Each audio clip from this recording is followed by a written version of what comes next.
Hey there, this is Women on the Brink. I'm your host, Chris Jeffrey, a registered acupuncturist and wellness advisor with a passion for helping women live happier and more balanced lives. When I'm away from work, I'm usually outside in nature, either walking the seawall or I'm hiking in the mountains. And like many of you, my life has been filled with moments of hardship, some that I thought I couldn't overcome and really left me questioning my own strength. But through these challenges, I discovered resilience, courage, and a renewed sense of purpose. So I'm here to share not just my journey, but the lessons I've learned, and to remind you that no matter what obstacles come your way, there's always a path forward. And just to let you know, this podcast is not prescriptive, it's an offering. So please take what resonates with you and leave the rest. Hey, welcome back to Women on the Brink. So, I've been thinking a lot lately about destiny and how it's not this far away promise waiting for us at the end of a road. It's more like a living map, something that keeps calling us back again and again until we finally listen. And for me, destiny has never really been a straight line. It's been a spiral, kind of winding through the fear and the rebellion and intuition and surrender. And one thing I've noticed along the way is this: I've always had courage, but not the loud kind, but more of a quiet, stubborn kind that whispers, "You can do the hard things, Chris." So growing up, I was faced with some tough stuff, and it taught me to fight back and to keep going no matter what life was throwing me.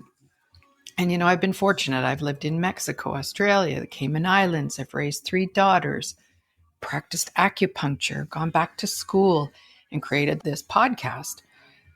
All chapters that maybe didn't make sense to me at the time I was doing it, but now I see how each one has shaped me for something more. Life has actually been a very generous teacher, and I've said yes to most of the lessons it's given me. But I've also been quite a rebel. And, when I say that, I don't mean reckless. I mean someone who's refused to live in the world of should be's or have to's or would be's. Those words to me have no magic to them. They suck the fire out of possibility. I mean, there was a time when I kept trying to fit into what made sense, what other people thought I should do. But my soul, she always had other plans. And if I'm honest, I even knew that back then on some level. So about a year ago, something cracked open in me. And it began with psychic experiences, dreams and visions that I just couldn't explain. And here's some examples. There've been many. I had a dream about my car mirror being smashed. And then days later, it happened. A light in my bedroom flashing purple and blue and white and green, even though the light bulb is white. And then the moment that changed everything, I had this deep, unshakable knowing that something wasn't right with my former father-in-law. So I reached out to my ex-husband and I said, "Hey, is your dad okay?" And he was really stunned. He was like, "Could you possibly know what's going on with my dad? You two haven't spoken in years." So he never really confirmed that anything was going on. But 2 days later, one of my daughters told me that her grandfather was sick. And a few months later, he passed away. So that experience woke me up. Not in a scary way, but in a soul way. It felt like one foot was in the seen world and one in the unseen. And it was as if the universe was whispering, "You're tuned in. Now use it." So since then, Women on the Brink has become more than just a podcast for me. It's actually been a practice. Each episode, each guest, every story has been part of my own healing. And I actually did about 10 months of shadow work, where I was uncovering and accepting and integrating the hidden parts of myself. So those were, my old fears, my wounds, and my suppressed emotions, and my old belief patterns. And I was really trying to claim my power and my authenticity until I cracked myself open. And believe me, doing shadow work is not easy because you are really going into the dark. But the more darkness I experienced and I faced, the more light I found underneath and the more light I felt within my own body. And so what I learned is this: shadow work doesn't make you someone new. It brings you back to who you really are. That's the part of you that exists beneath the conditioning and the fear and the expectation, where your truth and your power and your wholeness already live. That's what being authentic really is. So, along the path, along this way, I worked with teachers. I have some intuitives, some mediums, some psychics, and I've come to believe in what I call destiny points. So these are the moments that are written in our soul's record, or what is also known as the Akashic Records, where we're meant to arrive no matter how many detours we may take. So sometimes we're on path A, and that's the one where we're aligned with our higher plan, guided by the universe and our ancestors. But sometimes we wander onto path B, which is the human path. And that's full of fear and ego and this illusion of control. And believe me, I've taken a lot of B paths in my life. Jobs, relationships, choices that made no sense later, but were perfect teachers at the time. And so what I realized through all of this is that every so often we get pinged off our A path and onto B path because of ego, fear, doubt, distraction. But here's the thing: destiny is patient. It doesn't disappear. It waits for us to circle back. And so I think that's where I am now, circling back, and I'm ready for a bigger reality.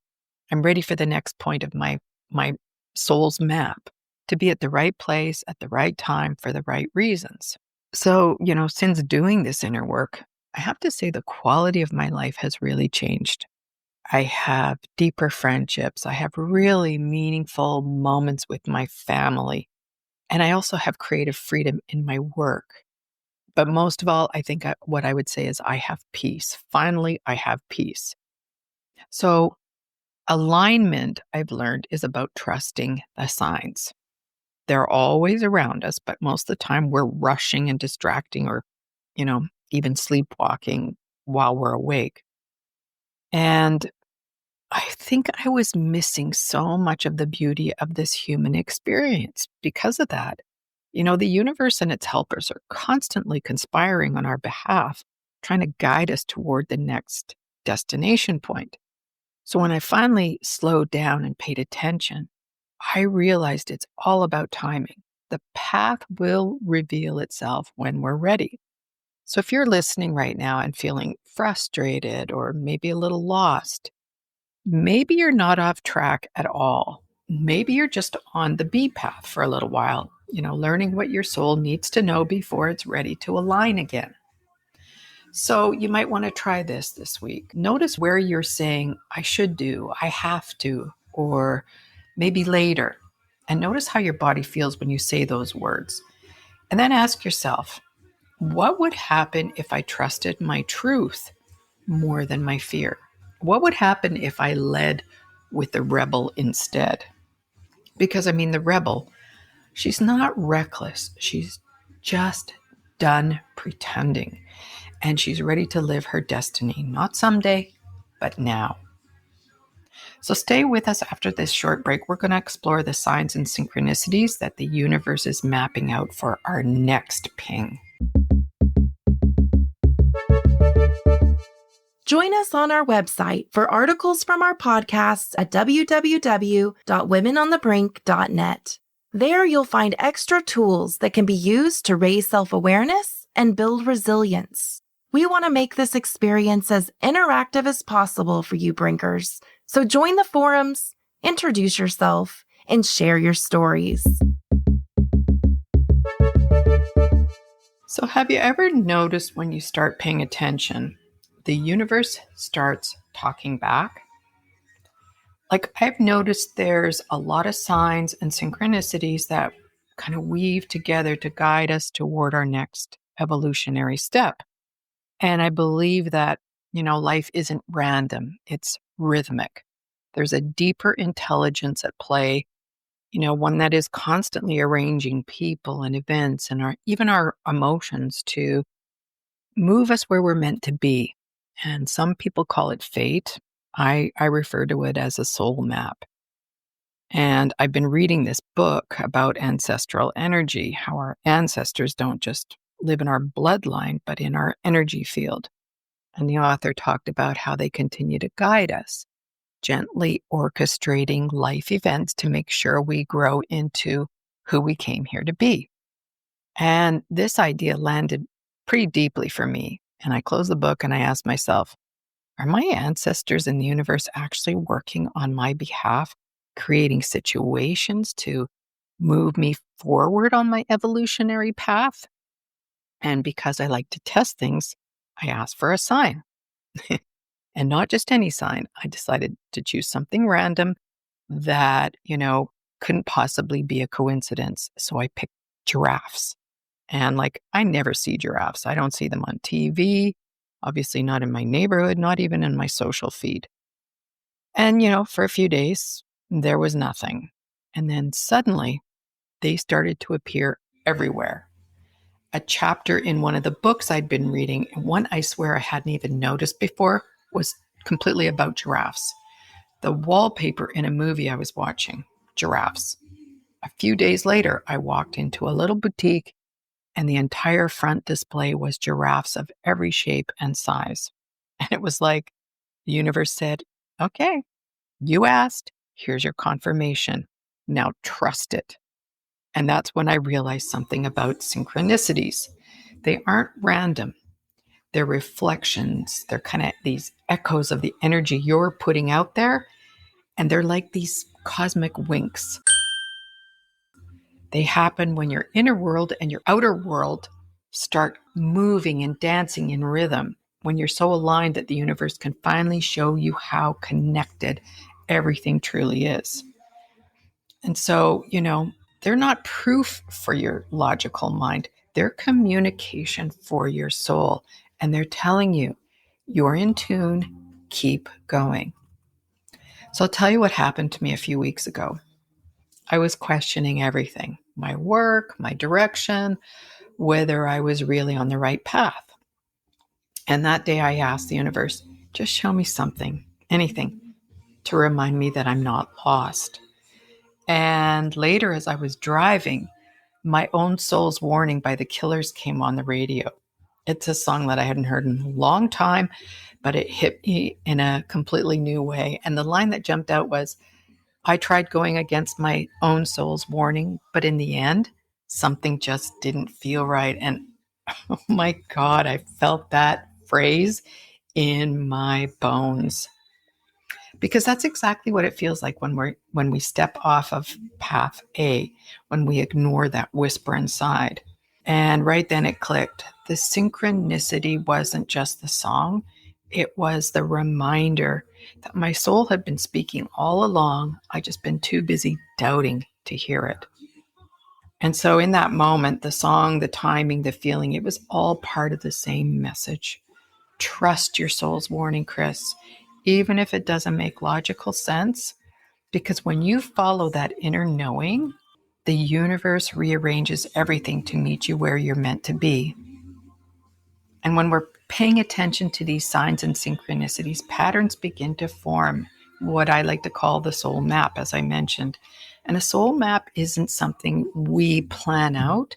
That was decided before we even got here. It's something we remember. It unfolds through curiosity, through choices, through a willingness to follow those breadcrumbs, even when they don't make sense. And wow, I wish we could teach this to our kids. Wouldn't that make the life path so much easier? Every sign, every synchronicity, every feeling that says this is right or this doesn't feel good, it's a piece of the map revealing itself.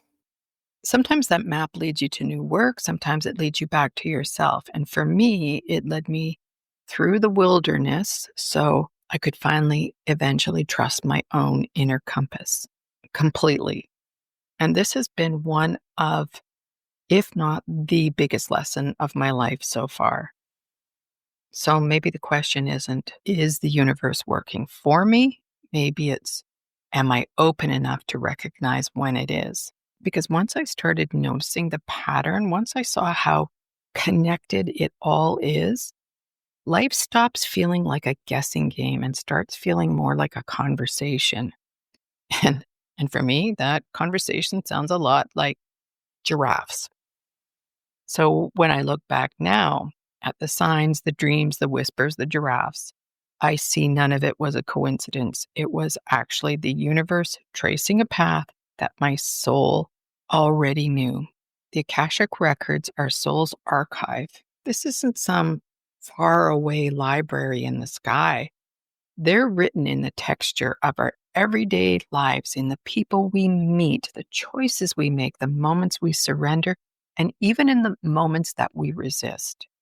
Every synchronicity is a reminder that we're not lost. We're just remembering. We're remembering who we were before fear told us a different story. And we're remembering the courage that made us choose this lifetime to heal and to expand and to love and to rise. So maybe the real work isn't to find your destiny, it's to listen to it, to trust that every detour, every delay, every deja vu, every pivot, it's part of the same divine choreography, a conversation between your human self and your higher self, and between the seen and the unseen, and between you and the thousands of ancestors that came before you whispering, "We've got you, just keep going." And honestly, that's really the beauty of it when we start paying attention. The map unfolds, the signs appear, and suddenly life starts feeling less like a mystery to solve and more like a masterpiece being revealed one little breadcrumb at a time. So here's to your next alignment point, the moment where your destiny, your ancestors, and your deepest truth meet. So, may you recognize it when it comes, and may you have the courage to say yes. So if this episode stirred something in you, if you're starting to see the patterns but want some help reading your soul map, I'd love to walk with you through that. So you can book a one-on-one intuitive coaching session with me, and we'll explore your signs, your patterns, and your next destination point together. And I love this stuff. This really, truly lights me up. And because your soul and your ancestors and the universal energy is always speaking, sometimes it just takes a little guidance to translate the language of that light. Thanks for joining. And I want you to know that this isn't just a podcast, this is a movement. So share this information with your friends and let's go, ladies.